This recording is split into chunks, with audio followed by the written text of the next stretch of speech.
Assalamualaikum warahmatullahi wabarakatuh. Innal hamdalillah nahmaduhu wa nasta'inuhu wa nastaghfiruh wa na'udzu billahi min shururi anfusina wa min sayyiati a'malina man yahdihillahu fala mudilla lahu wa man yudlil fala hadiya lahu. Ashhadu an la ilaha illallah wahdahu la syarika lahu wa ashhadu anna Muhammadan abduhu wa rasuluh. Ya ayyuhalladzina amanu taqullaha haqqa tuqatih wa la tamutunna illa wa antum muslimun. يا أيها الناس اتقوا ربكم الذي خلقكم من نفس واحدة وخلق منها زوجها وبث منهما رجالا كثيرا ونساء واتقوا الله الذي تساءلون به والأرحام إن الله كان عليكم رقيبا يا أيها الذين آمنوا اتقوا الله وقولوا قولا سديدا يصلح لكم أعمالكم ويغفر لكم ذنوبكم ومن يطع الله ورسوله فقد فاز فوزا عظيما أما بعد فإن أصدق الحديث كتاب الله وخير الهدي هدي محمد صلى الله عليه وعلى آله وسلم وشر الأمور محدثاتها فإن كل محدثة بدعة وكل بدعة ضلالة وكل ضلالة في النار. Ahibati fillah, Rasul kita sallallahu alaihi wasallam bersabda, khairukum man ta'allama al-Qur'ana wa 'allamahu. Sebaik-baik kalian adalah orang yang belajar Al-Quran dan mengajarkannya. Semoga kita semua masuk ke dalam apa yang disabdakan oleh Rasul kita sallallahu alaihi wasallam. Rasul sallallahu alaihi wasallam menghabarkan dalam hadis yang mulia ini bahwa sebaik-baik manusia di antara kita adalah orang yang belajar Al-Quran dan mengajarkan Al-Quran. Belajar dan mengajarkan lafaz-lafaznya, belajar dan mengajarkan isinya atau maknanya. Dan ikhwah yang Allah muliakan, aktivitas yang sangat utama yang kita harapkan dari aktivitas tersebut adalah talabul ilmi syar'i. Dan belajar ilmu syar'i dasarnya adalah Al-Quran yang mulia. Oleh karena itu, hendaknya kita berdekat-dekat dengan Al-Quran yang mulia. Dan dalam kesempatan yang mulia ini, kita akan bahas tentang fawaid dari apa yang bisa kita ambil dari kisah Dzulqarnain yang telah Allah Subhanahu wa taala ceritakan dan kisahkan dalam Al-Quran di surat Al-Kahfi. Apa saja fawaid yang bisa kita ambil dari kisah tersebut? Yang pertama, at-tamkinu fil ardi wal mulku fadlullahi yu'tihi man yasha. Kedudukan di muka bumi dan kekuasaan atau kerajaan merupakan karunia Allah yang Allah anugerahkan kepada siapa yang Allah kehendaki. Sekali lagi, faedah yang pertama adalah at-tamkin, yakni pengokohan, atau Allah berikan kekuasaan kepada hambanya di atas muka bumi ini berupa kerajaan. Allah berikan kepada siapa yang Allah kehendaki. Ini diambil dari kisah Dzulqarnain, di mana Allah Subhanahu wa taala berfirman di surat Al-Kahfi ayat yang ke-83 ya sampai 84. Wa yas'alunaka an Dzulqarnain qul sa'atlu 'alaikum minhu dzikra. Mereka bertanya kepada engkau wahai Muhammad tentang Dzulqarnain. Katakanlah, aku akan bacakan kisahnya kepada kalian. Inna makkanna lahu fil ard. Sesungguhnya kami telah memberikan kedudukan kepadanya di muka bumi. Wa atainahu min kulli syai'in sababa. Jadi kami berikan kepada dia dari setiap jalannya. Segala sesuatu jalannya yang menuju kepada hal tersebut. Allah Subhanahu wa taala lah yang memberikan tamkin. ya, memberikan kekuasaan, kerajaan kepada siapa yang Allah kehendaki. Ikhwah yang Allah muliakan, hal tersebut bisa kita lihat juga di surat Ali Imran, ya, ayat yang ke-26, ya. Allah berfirman, "Qulillahumma malikal mulk tu'til mulka man tasha wa tanzi'ul mulka mimman tasha wa tu'izzu man tasha wa tudhillu man tasha biyadikal khair innaka ala kulli syai'in qadir." Katakanlah, ya Allah, Raja dari semua raja, Engkau memberikan kekuasaan, memberikan kerajaan kepada siapa yang Engkau kehendaki. Mencabutnya kepada siapa yang Engkau kehendaki. Yani mencabut kekuasaan dari siapa yang Engkau kehendaki. Engkau memberikan izzah kepada siapa yang Engkau kehendaki, dan Engkau menghinakan orang yang Engkau kehendaki. Biyadikal khair, di tanganmu segala kebaikan. Innaka ala kulli syai'in qadir, sesungguhnya Engkau maha mampu untuk melakukan segala sesuatu. Ikhwah yang Allah muliakan, di dalam kesempatan ini penulis rahimahullah memberikan kepada kita tentang sebab-sebab terwujudnya pertolongan Allah dan tamkin. Apa sebab-sebab yang dengannya Allah Subhanahu wa taala memberikan kekuasaan kepada seseorang, memberikan kerajaan kepada seseorang. Disebutkan di sini oleh Syekh Abu Islam rahimahullahu taala, ya, ada 5 hal, 5 perkara. Yang pertama, al-imanus shadiqu wal amalus salihu wal ibtiadu an kulli madhahir syirk. Keimanan yang benar, amal soleh, dan jauh dari segala bentuk kesyirikan. Ini dasar yang pertama, yang dengan dasar ini Allah Subhanahu wa taala akan memberikan kekuasaan kepada siapapun yang Allah kehendaki. Dalilnya adalah surat An-Nur ayat yang ke-50.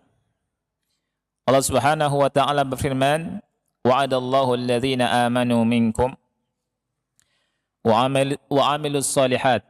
Allah berjanji kepada orang-orang yang beriman di antara kalian dan orang-orang yang beramal saleh, la yastakhlifannahum fil ardh. Janjinya adalah Allah akan memberikan kekuasaan kepada mereka di muka bumi. Kama stakhlafal ladzina min qablihim, sebagaimana Allah telah menjadikan orang sebelum mereka berkuasa.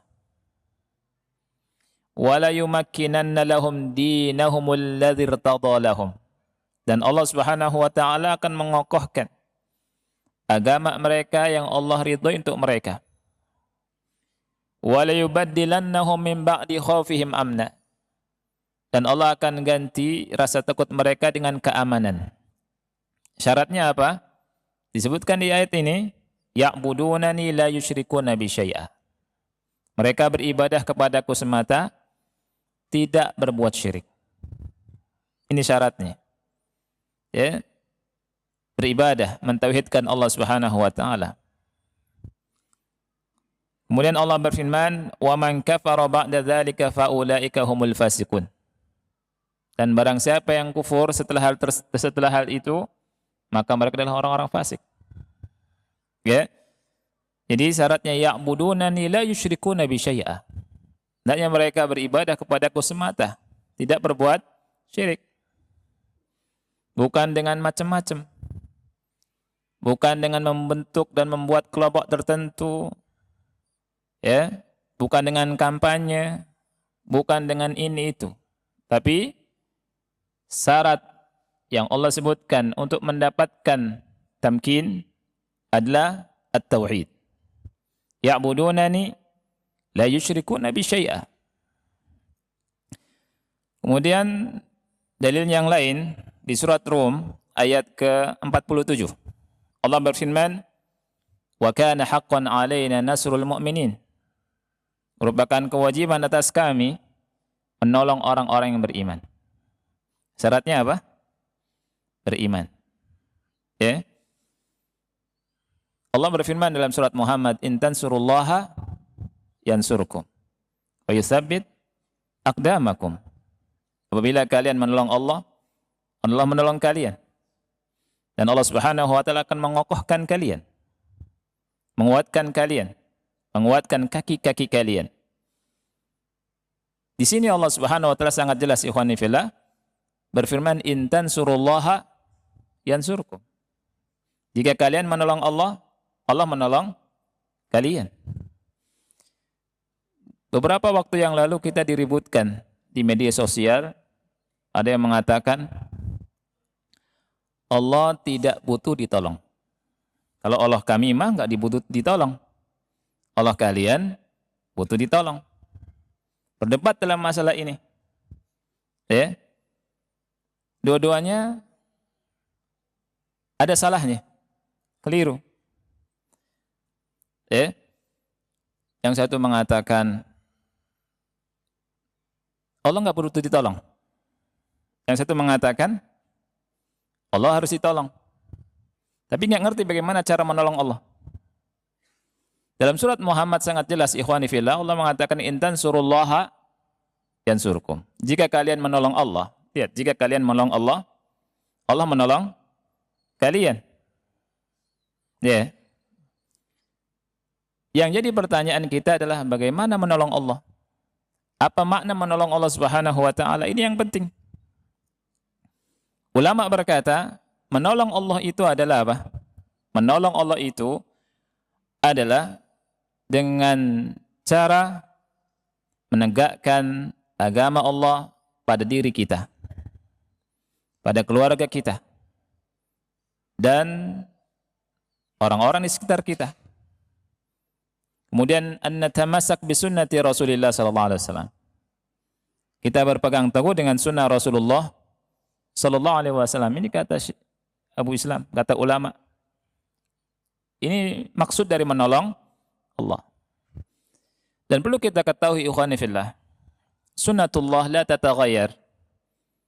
Sunnatullah ala ibadihi, sunnah Allah terhadap hamba-hambanya tidak akan pernah berubah. Ya, tidak akan pernah berubah. Maksudnya apa? Allah berfirman dalam Al-Quran, ya, "Innallaha la yughayyiru ma biqaumin hatta yughayyiru ma bi anfusihim." Sesungguhnya Allah Subhanahu wa taala tidak akan mengubah nasib satu kaum sehingga mereka apa? Mengubah apanya? Mengubah pemimpin mereka. Bukan. Allah berfirman gimana? Innallaha la yughayyiru ma biqaumin hatta yughayyiru ma bi anfusihim.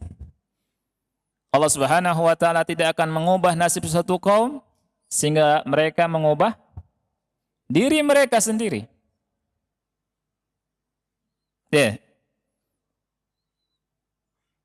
Sunnatullah la tatabaddal wa la tataghayyar. Sunnah Allah enggak akan berubah.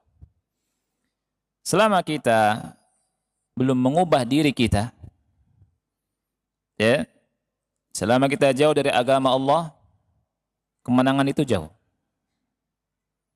Kita lihat rumah-rumah kita, rumah-rumah kaum muslimin, isinya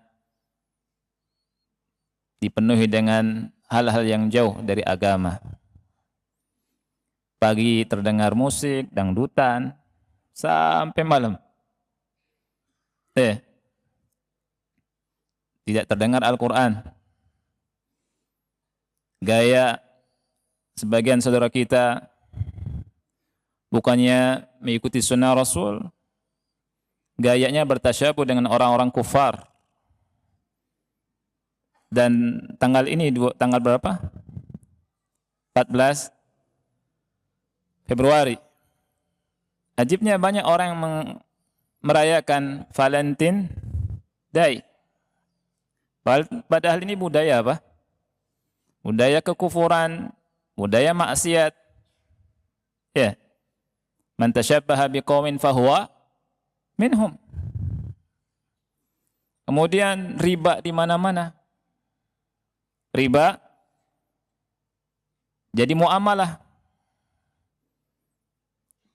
Kemudian majlis dipenuhi dengan ghibah. Dengan hal yang mendatangkan murka Allah. Para wanita banyak yang tidak berjilbab dan seterusnya.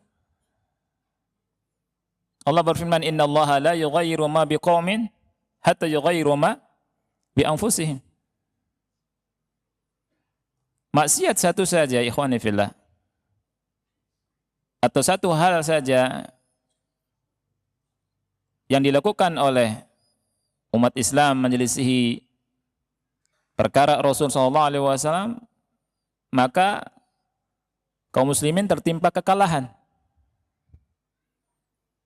Gimana dengan banyak hal dari perkara Rasul yang diselisih oleh kita?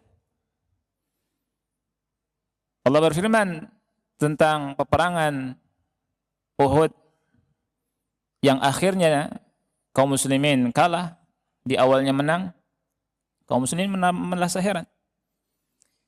Awalamma asabatkum musibatun qad asabtum mithlaiha qultum anna hadha qul huwa min indi anfusikum. Apakah kalian merasa heran? Kata Allah. Ketika musibah kekalahan menimpa kalian di perang Uhud, padahal kalian telah menimpakan musibah kekalahan kepada mereka 2 kali lipat di perang Badar. Kalian mengatakan anna hadza. Dari mana datangnya kekalahan ini? Qul huwa min indi anfusikum. Allah Subhanahu wa taala berfirman, katakanlah, huwa min indi anfusikum. Itu dari diri kalian. Bukan dari Allah. Oleh karena itu Allah tegas menyatakan, innallaha la yughayyiru ma biqaumin hatta yughayyiru ma bi anfusihim. Hatta yughayyiru ma bi anfusihim. Ketika pasukan panah yang diwanti-wanti oleh Rasul SAW untuk tidak meninggalkan tempat itu, Rasul meletakkan pasukan panah yang berjumlah 50 itu di bukit namanya apa? Jabal Ar-Rumad. Jabal Rumah ya. Sekarang Jabal Rumah namanya. Samping kanannya Gunung Uhud. Dalam keadaan apapun nggak boleh turun. Dan peperangan awal kaum kufar kocar-kacir kalah. Dan yang ada di atas Jabal Rumah ini beristihad, wah kayaknya sudah kalah nih. Mereka beristihad turun. Turun. Kemudian apa ikhwani fillah? Kemudian yang terjadi adalah kekalahan. Ya, itu singkatnya. Jadi kalau kita ingin dimenangkan oleh Allah Subhanahu wa taala, jadilah muslimun yang benar-benar memegang Islamnya, mukminun yang betul-betul keimanannya. Allah Subhanahu wa taala berfirman dalam surat Ar-Rum tadi, wa kana haqqan 'alaina nasrul mu'minin. Wa kana haqqan 'alaina nasrul mu'minin. Sudah merupakan kewajiban atas kami, hak atas kami untuk menolong orang-orang yang beriman. Tapi yang beriman yang bagaimana dulu? Innallaha la yughayyiru ma biqaumin hatta yughayyiru ma bi anfusihim. Allah berfirman di surat Ghafir ayat ke-51, inna lanansuru rusulana walladzina amanu fil hayatid dunya wa yawma yaqumul ashhad. Sesungguhnya kami pasti benar-benar akan menolong rasul-rasul kami dan orang-orang yang beriman di dalam kehidupan dunia dan kelak di hari kiamat. Fabil imani wal amalis salihi yakunu tamkinu fil ardi. Dengan dasar iman dan dengan dasar amal soleh, maka tamkin, kekuasaan di atas muka bumi ini akan terwujud. Allah akan berikan anugerah berupa tamkin. Idza wujidal iman kanatil ikhwah bainal mu'minin. Apabila ada keimanan, maka ada persaudaraan di antara kaum mukminin. Allah berfirman, "Innamal mu'minuna ikhwatun." Sesungguhnya orang-orang yang beriman itu bersaudara. Rasulullah SAW bersabda, "Al-muslimu akhul muslim." Orang muslim itu saudaranya orang muslim. Idza wujidal iman kanat tarabutul qawiyyu bainal mu'minin. Kalau ada keimanan, maka ada ikatan yang sangat kuat di antara orang-orang yang beriman. Rasulullah SAW bersabda dalam hadis yang sahih dikeluarkan oleh Bukhari dan Muslim, "Al-mu'minu lil mu'mini kal bunyan yashuddu ba'duhu ba'dha." Orang mukmin dengan mukmin yang lainnya seperti bangunan. Mereka sebagiannya dengan yang lainnya saling menguatkan. Idza wujidal iman dafa'allahu 'anil mu'minin. Kalau ada keimanan, maka Allah pasti membela orang-orang yang beriman. Allah berfirman di surat Al-Hajj ayat yang ke-38, "Innallaha yudafi'u 'anil ladzina amanu." Sesungguhnya Allah membela orang-orang yang beriman. Idza wujidal iman kanatil izzatu li ahlih. Kalau ada keimanan yang benar-benar iman, maka adanya izzah. Izzah Allah akan berikan kepada orang-orang yang beriman. Allah berfirman di surat Al-Munafiqun ayat yang ke-8, "Walillahil izzatu wa li rasulihi wa lil mu'minin walakinnal munafiqina la ya'lamun." Izzah itu milik Allah, milik Rasulnya, milik orang-orang yang beriman, akan tetapi orang-orang munafik tidak mengetahui. Idza wujidal iman kaffallahu syarral kafirin 'alal mu'minin. Kalau ada keimanan, betul-betul ada keimanan, Allah Subhanahu wa taala akan menghalangi keburukan orang-orang kafir terhadap orang-orang yang beriman. Allah berfirman di surat An-Nisa ayat 141, "Wala yaj'alallahu lil kafirina 'alal mu'minina sabila." Tidak ada jalan Allah berikan untuk orang-orang kafir terhadap orang yang beriman untuk membuat buruk orang-orang yang beriman. Idza wujidal imanu kana al-amnu wal aman li ahlihi. Kalau ada keimanan, maka orang-orang yang beriman akan mendapatkan keamanan. Allah berfirman dalam surat Al-An'am ayat 82, "Alladzina amanu wa lam yalbisu imanahum bidzulmin ulaika lahumul amnu wa hum muhtadun." Orang-orang yang beriman dan tidak mencampur adukan keimanan mereka dengan kezaliman, dengan kesyirikan, maka mereka akan mendapatkan keamanan dan mereka adalah orang-orang yang mendapatkan petunjuk. Idza wujidal iman kana tsabatu li ahlihi. Kalau ada keimanan, maka orang yang beriman itu akan kuat. Kalau ada keimanan betul-betul iman, maka pasti akan kuat. Allah berfirman, "Yusabbitullahu alladhina amanu." Allah akan mengokohkan orang-orang yang beriman. Ikhwah yang Allah muliakan, ini yang pertama ya.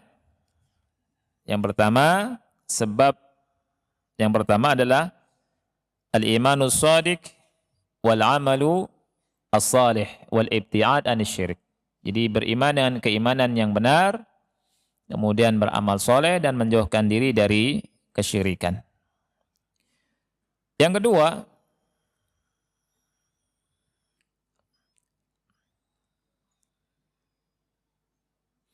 an yansurallahu al-mu'minuna Allah fi anfusihim.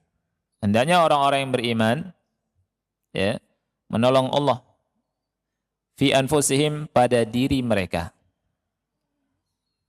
Ini sudah kita jelaskan tadi ya. Jadi cara menolong Allah adalah melaksanakan perintah Allah dan meninggalkan larangan Allah Subhanahu wa taala. Allah berfirman dalam surat Al-Hajj ayat 40 dan 41, "Wala yansurannallah man yansuruh." Allah pasti dan sungguh-sungguh akan menolong orang yang menolongnya.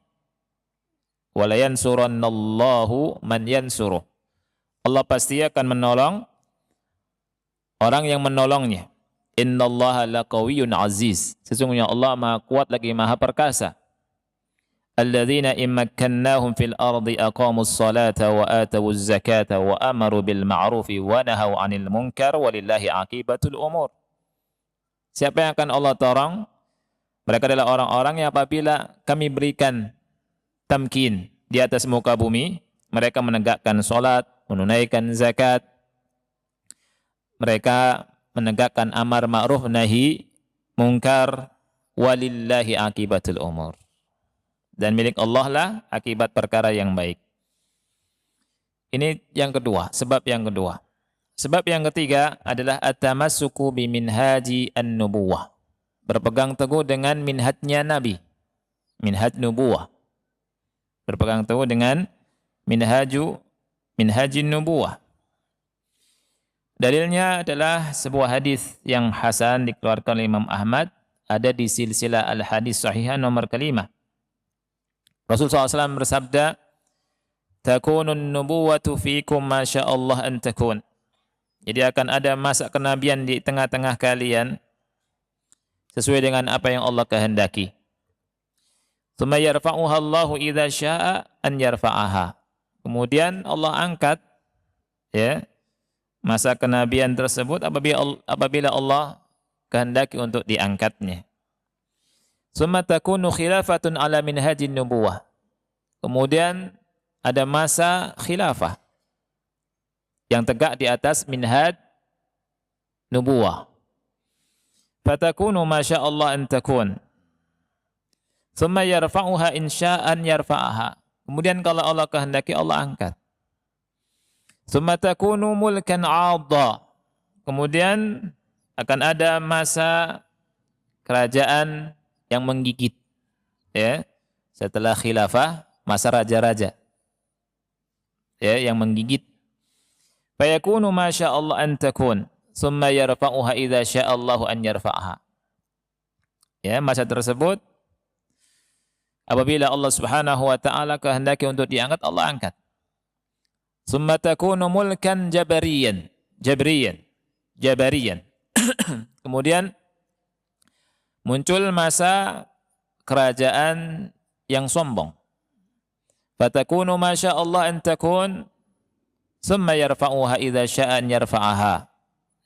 Kemudian masa ini berjalan sesuai dengan apa yang Allah kehendaki. Kemudian Allah angkat jika Allah Subhanahu wa taala menghendaki untuk mengangkatnya. "Tsumma takunu khilafatun ala minhajin nubuwah." Setelah itu ada khilafah di atas minhaj an-nubuwah. Tsumma sakat. Kemudian Rasul diam. Nah, ini kabar dari Rasul sallallahu alaihi wasallam bahwa akan muncul masa khilafah tapi di atas apa? Minhaj an-nubuwah. Ya, minhaj an-nubuwah yang pasti akan ditolong oleh Allah Subhanahu wa taala. Tsumma sakat. Kemudian Rasul diam. Ya, tsumma sakat. Oleh karena itu dalam sebuah wasiat Rasulullah SAW bersabda kepada para sahabat ketika Rasul menghabarkan ada perselisihan yang banyak. Apa kata Rasul? "Usikum bitaqwallahi was-sam'i wa ta'ah." Aku wasiatkan kepada kalian untuk bertakwa kepada Allah serta mendengar dan taat. Kepada siapa? Pemimpin. Ya. "Wa in ta'ammara 'alaikum 'abdun." Walaupun yang memimpin kalian seorang budak. Rasul berkata, "Wa innahu may ya'ish minkum fa yasara ikhtilafan katsira." Sesungguhnya orang yang hidup di antara kalian kelak setelah sepeninggalku akan menyaksikan, akan melihat perselisihan yang banyak. Jalan keluar dari perselisihan Disebutkan sama Rasul sallallahu alaihi wasallam. Apa kata Rasul? Fa'alaikum bisunnati wa sunnatil khulafa'ir rasyidin al-mahdiyyin addu 'alaiha bin nawajiz. Hendaknya kalian memegang sunnahku dan sunnah al-khulafa'ir rasyidin al-mahdiyyin dan gigit dengan kuat-kuat dengan gigi geraham. Jadi ikhwati fillah, ada di antara kita yang ketika tidak tahu hadis ini, ayo kita satukan tuh. Perselisihan yang ada, ikhtilaf yang ada harus disatukan. Tapi tidak disatukan di atas minhaj nubuwah. Ya. Ini keliru. Orang yang semacam ini mimpi. Ya. Mimpi. Justru kalau kita ingin menyatukan adalah caranya ikuti sabda Rasul SAW. Apa caranya? Kita berpegang teguh dengan sunnah Rasul Sallallahu Alaihi Wasallam dan berpegang teguh dengan sunnahnya para sahabat al-khulafa ar-rasyidin al-mahdiyyin. Dan perlu diingat bahwa makna perpecahan, makna jamaah itu ketika bersama dengan jamaahnya Rasul Sallallahu Alaihi Wasallam, bersama dengan al-haq. Walaupun semua manusia bersatu di atas muka bumi, ya, tetapi mereka menyelisih sunnah Rasul, maka hakikatnya mereka sedang mengadakan perselisihan, perpecahan. Ya. Tetapi ketika seseorang memegang sunnah Rasul sallallahu alaihi wasallam, berada di atas al-haq walaupun sendirian, tidak sedang mengadakan perpecahan. Al-jama'atu ma wafaqal haq walau kunta wahdak. Yang namanya jamaah itu adalah yang sesuai dengan al-haq walaupun Anda sendiri. Ketika seseorang berada di atas al-haq, ya, maka walaupun manusia di atas muka bumi ini menyelisihinya, siapa yang berada di atas persatuan? Yang satu itu. Karena persatuan itu adalah persatuan di atas minhajun nubuwah. Fa'alaikum bisunnati wa sunnati al-khulafa ar-rasyidin al-mahdiyyin. Addu 'alaiha bin nawajiz. Dan Rasul SAW menghabarkan dalam hadis yang sahih dikeluarkan oleh Al-Baihaqi dan yang lainnya, wa taftariku ummati ala 73 millah kulluhum finnar. Umatku akan berpecah belah menjadi 30, menjadi berapa? 73 golongan, semuanya masuk neraka illa millah wahidah, kecuali satu millah. Para sahabat bertanya, wa man hiya ya Rasulullah? Siapa mereka? Siapa dia itu wahai Rasulullah? Kecuali millah wahidah itu. Ya. Rasulullah SAW berkata, ma ana alihi wa ashabi. Manhajnya mereka itu seperti manhajnya aku dan para sahabatku. Ini kata Rasulullah sallallahu alaihi wa ala alihi wasallam. Ya. Jadi fas-sahabatu humul mutamassikuna bi minhajin nubuwah. Para sahabat adalah mereka yang berpegang teguh dengan minhajun nubuwah. Wa hum hizbullah al-ghalib al-muntasir. Mereka adalah hizbullah yang bakal menang, yang ditolong oleh Allah. Alladzi makkanallahu lahu fil ardh. Yang Allah Subhanahu wa taala akan memberikan tamkin untuk mereka di atas muka bumi ini. Ya. Allah berfirman di surah Al-Maidah ayat yang ke-54, 55 sampai 56. Ya ayyuhalladzina amanu may yartadda minkum an dinihi fasawfa ya'tillahu biqaumin yuhibbuhum wa yuhibbunah azillatin 'alal mu'minina 'izzatin 'alal kafirin yujahiduna fi sabilillahi wa la yakhafuna lawmata la'im. Dzalika fadlullah yu'tihi man yasha wallahu wasi'un alim. Wahai orang-orang yang beriman, siapa yang murtad di antara kalian dari agamanya, maka Allah Subhanahu wa taala akan mendatangkan suatu kaum yang Allah mencintai mereka dan mereka mencintai Allah. Adzillatin 'alal mu'minin. Mereka berkasih sayang, lemah lembut, menghinakan diri kepada sesama kaum mukminin. Ya. Jadi tidak kasar, tidak sombong kepada kaum mukminin. Aizzatin 'alal kafirin, tapi kepada orang kafir izzah mereka ini. Memiliki izzah. Yujahiduna fi sabilillah wa la yakhafuna laumata laim. Mereka berjihad di jalan Allah dan mereka sama sekali tidak takut celaan orang yang mencela. Jadi sama sekali enggak takut. Celaan pasti ada. Celaan pasti ada. Ejekan pasti ada. Olok-olok pasti ada. Tapi mereka sifatnya la yakhafuna laumata laim. Sama sekali mereka tidak akan pernah takut dengan yang namanya celaan orang-orang yang mencela. Dzalika fadlullah yu'tihi may yasha. Itulah karunia Allah yang Allah Subhanahu wa taala berikan kepada siapa yang Allah kehendaki. Wallahu wasi'un alim. Allah Maha luas dan Maha mengetahui. Innama waliyukumullah wa rasuluhu walladzina amanu alladzina yuqimuna as-salah wa yu'tuna az-zakata wa hum raki'un wa may yatawalla Allah wa rasulahu walladzina amanu fa inna hizballah humul ghalibun. Barang siapa yang loyal kepada Allah, kepada Rasulnya dan orang yang beriman, maka sesungguhnya Hizbullah humul ghalibun. Mereka adalah orang-orang yang pasti menang.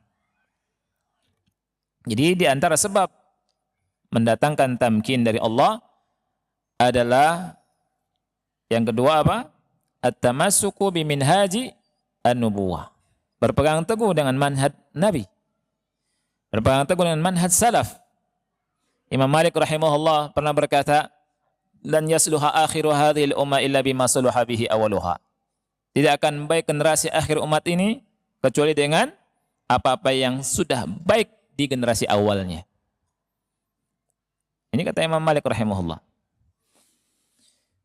Yang keempat, di antara sebab tamkin adalah al-ikhlas wa doa. Ikhlas dan doa. Ikhlas dan doa. Hendaknya kita selalu memperbaiki niat kita. Kemudian perbanyak doa. Dalam hadis yang diriwayatkan oleh Imam Nasa'i dan yang lainnya, hadisnya sahih. Rasul kita SAW bersabda, "Innama yansurullahu hadhil ummata bidha'ifiha bida'watihim wa salatihim wa ikhlasihim." Sesungguhnya Allah Subhanahu wa taala akan menolong umat ini dengan orang lemahnya. Allah menolong umat ini bidha'ifiha. Ini yang harus diperhatikan oleh kita semua. Jangan berjauh-jauh dengan orang yang lemah. Jangan berjauh-jauh dengan orang miskin. Jangan menyombongkan diri dari orang-orang yang dianggap tidak ada apa-apanya. Justru Rasul kita SAW bersabda, "Innama yansurullahu hadhil ummah bidha'ifiha." Sesungguhnya Allah Subhanahu wa taala menolong umat ini dengan orang-orang lemahnya. Sebagian kita lupa, dakwanya hanya orang-orang yang dipandang saja, yang punya fulus, ya. Tapi lupa dengan orang-orang yang lemah.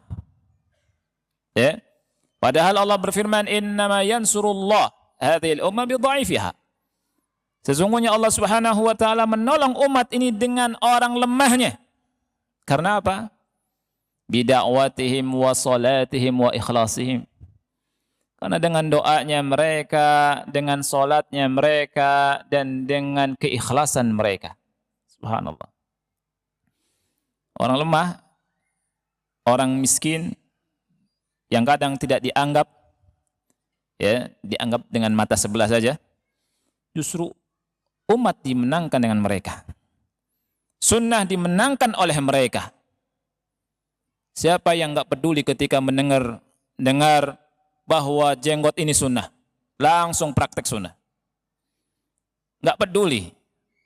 Mau dapat duit, enggak dapat duit, enggak peduli. Praktekkan sunnah Rasul SAW. Dimenangkan oleh mereka. Ketika mendengar hadis Rasul SAW bahwa isbal itu haram. Isbal itu apa? Haram.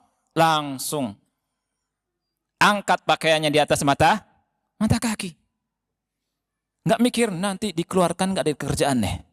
Nanti nggak laku dagangan saya. Nggak mikir itu. Orang miskin itu. Dimenangkan oleh mereka.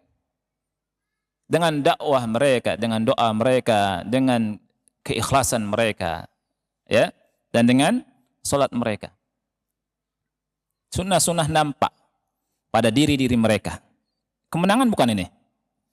Kemenangan. Ya. Zahir. Nah, itu. Sebagian orang karena takut hartanya habis. Aduh, kalau saya pasang jenggot, nggak ada yang dekat dengan saya nih. Kalau misalkan saya pakai jilbab, nggak laku. Kalau saya pasang jenggot, nanti nggak ada cewek yang dekat. Nggak laku-laku laki-laki ini. Misalkan, dipandang tua, gitu ya. Dianggap teroris. Nah, padahal jenggot tidak identik dengan teroris. Justru yang jauh dari sunnah itu bisa menyebabkan teroris. Ya.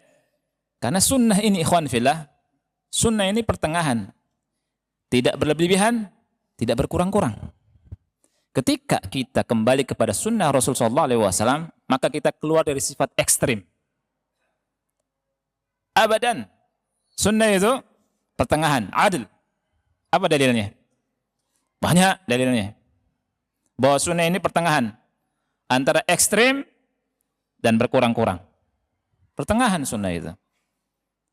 Justru yang jauh dari sunnah, inilah timbul benih-benih apa?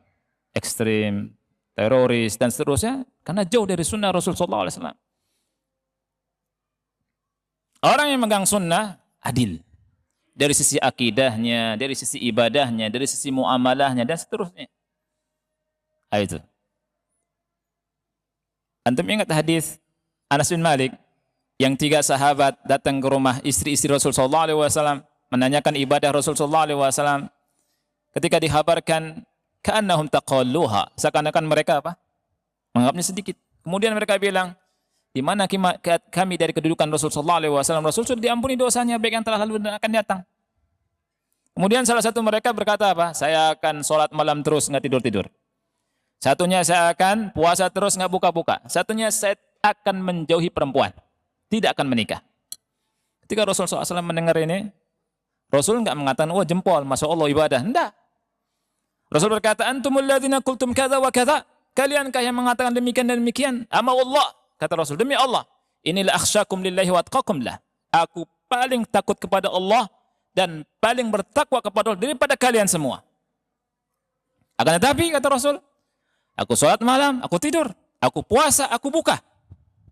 Dan aku menikahi wanita. Dan kata Rasul apa? Faman raghiba an sunnati falaysa minni. Barang siapa yang benci sunnahku, maka bukan termasuk golonganku. Ya tidak. Berlebihan. Di sini ada orang berlebihan, ikhwan. Ekstrim. Ada orang yang puasa terus nggak buka-buka. Ekstrim tidak? Ekstrim. Di satu sisi yang lain, ada yang nggak pernah puasa. Ya tidak? Tapi sunnah adalah puasa dan buka. Di sisi yang lain, ikhwani fillah, ada yang mau sholat malam terus nggak tidur-tidur. Ekstrim tidak? Ekstrim karena jauh dari sunnah. Di sisi lain ada yang molor terus, tidur mulu, nggak mau sholat malam. Ini berkurang-kurang. Tapi sunnah, Rasul sholat, Rasul tidur. Yang ketiga, ada orang ekstrim, nggak mau nikah. Karena kalau nikah, repot. Terhalangi ibadahnya. Urusan istri, urusan anak, urusan ma'isyah, dan seterusnya. Khusus mau ibadah. Ekstrim tidak? Ekstrim. Ekstrim. Nggak mau nikah untuk ibadah. Di sisi lain, nikah mulu. Nggak ibadah-ibadah. Ya, ekstrim. Ini berkurang-kurang. Nikah sampai dia nggak mau ngaji. Cari kerja. Nggak mau ngaji. Nggak ingat sholat, dan seterusnya. Berkurang-kurang. Tapi sunnah apa? Pertengahan, sunnah ini pertengahan. Rasul bilang, saya menikahi wanita. Dan Rasul SAW berkata, faman raghiba an sunnati falaysa minni. Barang siapa yang benci sunnahku, maka bukan termasuk golonganku. Lihat, sunnah ini pertengahan tidak? Pertengahan. Ekstrim itu bukan dari sunnah. Antum lihat di hadis di dalam Sunan Ad-Darimi, orang yang membunuh kaum muslimin itu orang-orang yang melakukan bid'ah. Awalnya bid'ah kecil. Kabbiru mi'ah, halilu mi'ah, sabihu mi'ah. Dari itu mereka memerangi kaum muslimin menjadi khawarij, ya, karena tidak punya kaidah. Oleh karena itu, ikhwan fillah, hendaknya kita kembali ke sunnah Rasul yang mulia alaihi assalatu wassalam. Sebelum terakhir, yang kelima, ikhwan fillah, adalah untuk mendapatkan tamkin adalah al-i'dadul imani wal madi wal akhdhu bi kulli asbabit tamkin wan nasr. Di sini disebutkan persiapan iman dan madi. Madi itu apa? Yani dari sisi jasmani, dari sisi jasmani lah, iman rohani, ini jasmani. Untuk dimenangkan oleh Allah Subhanahu wa taala. Dan ini ada pembahasan khusus sebenarnya. Hanya saja waktunya tidak cukup. Kita akhiri sampai sini, mudah-mudahan bermanfaat. Insyaallah ke depannya kita lanjutkan lagi. Faedahnya sangat banyak dan sangat bagus sekali. Insyaallah kita akan bahas pada pertemuan berikutnya. Anda kira cukup hari ini. Mudah-mudahan manfaat. Wassallallahu ala nabiyina Muhammad wa ala alihi wa sahbihi wa barak. Wassalamualaikum warahmatullahi wabarakatuh.